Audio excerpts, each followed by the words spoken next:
최정화 대표님 말씀을 네. 계속 이어가 보면 GM 군산 공장 폐쇄 소식도 있었고 네. 또 이제 트럼프 정부가 철강 제품에 관세를 부과하니까 다음 타겟은 다 자동차다 이런 이야기도 나오고 있거든요. 여러 가지 좀 악재가 겹치고 있는 것 같은데 어떻습니까? 우선 말씀하신 것처럼 그 한국 GM의 군산 공장 폐쇄가 지난주 화요일에 발표된 사안이었습니다. 지난주 화요일에 이제 군산 공장을 폐쇄한다고 발표를 했는데요.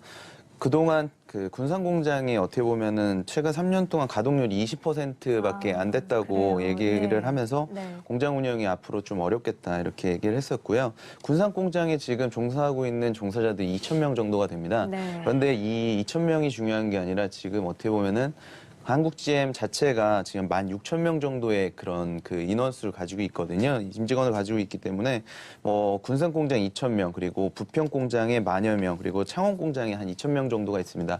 앞으로 이 근로자들의 앞으로 처우 문제라든지 이런 부분들에 대해 생각하지 않을 수가 없거든요. 이런 부분들이 어떻게 보면은 앞으로 한국 GM이 전반적인 그런 철수를 결정한다고 했었을 때 시장에 미치는 영향, 그리고 우리 가게에 미치는 영향들에 대해서 생각해 보지 않을 수 없겠고요. 네. 어떻게 보면은 지금 금리 상승기에 진입하고 있는 시점에서 이런 대규모 어떻게 보면은 협력사까지 30만 명에 달한다고 하니까요.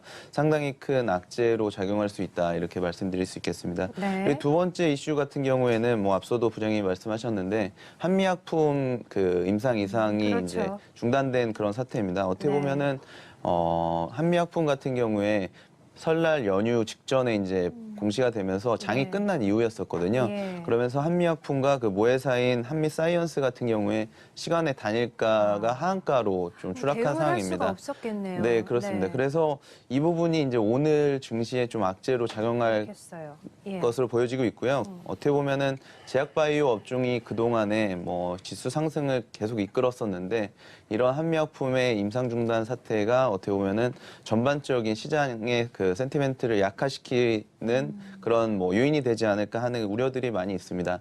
한미약품 같은 경우에는 2016년도 9월에 이제 베링거 인게라임과의 그 임상 중단이 과거에 있었고요. 네. 그리고 2016년도 12월에 이제 사노피와의 그 계약 해지가 있지 않았습니까? 그러면서 주가가 거의 2016년도에 들어서 2015년도부터 올랐었던 상승분을 대부분 이제 까먹는 모습들을 보여줬는데 예. 오늘의 이 그 충격이 어느 정도까지 이어질지 좀 관심이 가는 부분이고요. 네. 그리고 어떻게 보면은 이런 부분들이 이제 신약에 대한 어떤 평가라든지 지금 이제 R&D 비용을 자산 처리하는 부분에서 상당히 좀 정부 쪽에서도 감리가 많이 강화가 되고 있는 그런 상황에서 앞으로의 그 임상에 대한 그런 자산 처리 부분들에 대해서 보수적인 시각들이 있지 않을까 이렇게 판단하고 있거든요. 그래서 그동안에 어떻게 보면은 지수 상승을 이끌었던 제약바이오 업종 전반에 대한 그런 이런 분위기가 좀 심리들을 약화시킬 수 있는 부분이 있어서 관심이 가는 오늘 장이 되지 않을까 생각합니다. 네, 그렇습니다. 한미약품 임상 이상 시험 중단 소식으로 이제 오늘장 새롭게 열리면 또 어떻게 반응을 할지 굉장히 관건이 될 것 같은데 한미약품 때문에 말씀을 해주신 것처럼 제약 바이오 업종 전반적으로 좀 타격을 입지 않을까 약간 우려가 됩니다. 오늘 시장 주의 깊게 잘 살펴보셔야 될 것 같고요. 자, 그러면 이제 두 분의 종목을 한번 보도록 하겠습니다. 시장이 설 연휴는 잘 좀 따뜻하게 보낸 것 같은데 갈수록 더 어려워지는 것 같습니다. 종목별 차별화가 좀 필요하다고 말씀해 주셨는데 어떤 종목을 보고 계세요? 최정화 대표님께서는 어떤 종목 보시나요? 예, 네. 제약바이오 업종들이 이제 조정기에 진입한다는 의견에 대해서 아까 말씀드렸고요. 차기 주도주에 대한 고민들이 있을 그런 시점이라고 판단됩니다. 그렇죠. 앞으로 이제 어떤 차기 주도주가 될 것인가에 의문이 많은데 IT 분야에 집중을 한다고 했었을 때는 우리가 모바일만 생각할 것이 아니라 이제는 디스플레이 쪽을 생각해 봐야 된다 이런 시각을 제시해 드리겠고요. 그 중에서도 우리가 과거에 한번 살펴본 바와 같이 LG 디스플레이 투자와 관련된 그런 장비주들 한번 눈여겨 보시면 좋을 것 같습니다. 네. 지난주에 코스닥 상승 섹터 중에서 가장 특징적인 분야도 이 디스플레이 장비주였었는데요. LG 디스플레이의 그 설비 투자 발주가 이제 3월로 임박했다는 소식에 이어서 아바코가 8% 넘게 상승을 했고요. 그리고 ELP라든지 야스, 주성 엔지니어링 같은 업체들도 상승세를 나타냈습니다. 오늘 말씀드릴 업종은 지난번에도 한번 소개시켜 말씀드렸던 아바코와 야스 두 종목인데요.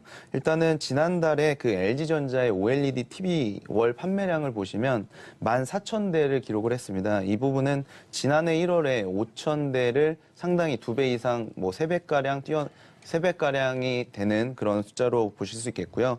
올해 OLED TV 판매가 상당히 증가할 것으로 보고 있는데 이게 이제 평창 동계올림픽 그리고 뭐 6월에 있으면 이제 러시아에서 월드컵이 이제 진행이 되지 않습니까? 네. 이런 부분들에서 이런 국제 이벤트, 스포츠 이벤트가 있으면서 디스플레이 시장이 상당히 호황을 나타낼 것으로 보고 있고요.